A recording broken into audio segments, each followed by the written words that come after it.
8 मार्च 2014 रात के 12:41 Kuala Lumpur airport से एक बोइंग 777 प्लेन 239 लोग के साथ हवा में टेक ऑफ करती है।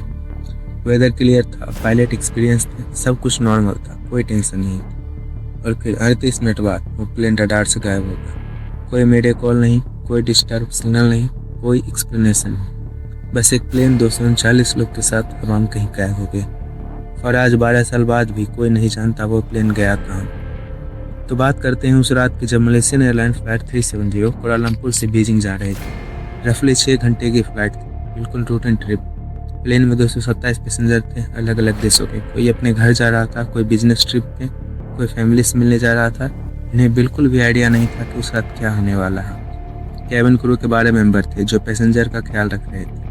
और कॉकपिट में थे कैप्टन जहारी अहमद शाह, 53 साल के, 18,000 घंटों का फ्लाइंग एक्सपीरियंस, मलेशियन एयरलाइंस के सबसे सीनियर पायलट में से एक ऐसा कैप्टन जो अपनी पूरी जिंदगी प्लेन उड़ाने में लगा चुके थे। कैप्टन जहारी के साथ कॉकपिट में थे फर्स्ट ऑफिसर फारिक अब्दुल हामिद, 27 साल के यंग पायलट। करीब 2800 घंटे का एक्सपीरियंस था उन्हें कि बोइंग 77 पे ऑलमोस्ट पहली सोलो लॉन्ग फ्लाइट थी। लेकिन ट्रेनिंग रिकॉर्ड के हिसाब से दोनों पायलट का रिकॉर्ड बिल्कुल क्लियर था। रात के 12:41 फ्लाइट ने टेक ऑफ किया, सब कुछ नॉर्मल था। प्लेन 35,000 फीट की क्रूजिंग एल्टीट्यूड पर पहुंचा। पैसेंजर सेटल हो गए, कुछ सो गए, कुछ मूवी देख रहे थे। कॉकपिट में अभी भी सब रूटीन था। एटीसी ने रेगुलर कम्युनिकेशन हो रही थी, सिस्टम नॉर्मल थे। रात के 1:19 पर कोलालमपुर एटीसी ने फ्लाइट को वियतनाम एटीसी को हैंड ओवर किया। कैप्टन ने सिंपल कहा, गुड नाइट मलेशियन 370। ये थे उनके आखिरी रिकॉर्डेड शब्द। वियतनाम एटीसी ने फ्लाइट को कांटेक्ट करना शुरू किया, कोई जवाब नहीं मिला। दोबारा ट्राई किया, फिर भी कोई जवाब नहीं मिला। इमरजेंसी फ्रीक्वेंसी से भी ट्राई किया गया, फिर भी कुछ नहीं। जैसे प्लेन हवा में था ही नहीं। सर्च ऑपरेशन शुरू की गई, शिप्स, प्लेन्स, सैटेलाइट सब लगा दिए गए, लेकिन कुछ नहीं मिला। और फिर कुछ दिन बाद मिलिट्री रडार डाटा ने कुछ ऐसा बताया जो इस केस को और भी कॉम्प्लिकेटेड बना दिया। प्लेन क्रैश नहीं हुआ था, बल्कि किसी ने टेलीमेट्री ट्रांसपोंडर बंद किया था और प्लेन को उल्टी दिशा में मोड़ दिया था। मतलब कोई जानबूझकर इस प्लेन को गायब कर रहा था। अब ये समझना जरूरी है कि ये हुआ क्यों था। कि एक कमर्शियल प्लेन का ट्रांसपोंडर बंद करना और मैन्युअली टर्न लेना ये कोई एक्सीडेंट से नहीं होता। किसी ने कॉकपिट में जाके ये जानबूझकर किया, और वो या तो पायलट हो सकते हैं या कोई और जो कॉकपिट में घुसा था। सैटेलाइट डाटा ने बाद में कंफर्म किया कि प्लेन 3 घंटे और उड़ता रहा, इंडियन ओशियन की तरफ, फिर साउथ की तरफ मुड़ा, और फिर मिलिट्री सैटेलाइट को सिग्नल मिलना भी बंद हो गया। टोटल 7 घंटे प्लेन उड़ता रहा, बिल्कुल अकेला, 239 लोग के साथ। किसी को पता नहीं क्यों और कहाँ। इन्वेस्टिगेटर ने पूरी दुनिया में सर्च किया, पैसेंजर की बैकग्राउंड चेक की, क्रू की लाइफ देखी, और 3 पॉसिबिलिटी सामने आई। पहली, कैप्टन जहारी, उनके घर में एक फ्लाइट सिमुलेटर मिला जिसमें एक रूटीन प्रैक्टिस किया हुआ था जो बिल्कुल MS-370 का लास्ट अननोन पाथ से मैच करता था। साउथ इंडियन ओशियन में, वहाँ कोई एयरपोर्ट नहीं था, सिर्फ पानी। कोई सॉलिड प्रूफ ना मिलने से ये कंफर्म नहीं हो सका कि ये कैप्टन ने की थी या कोई और ने।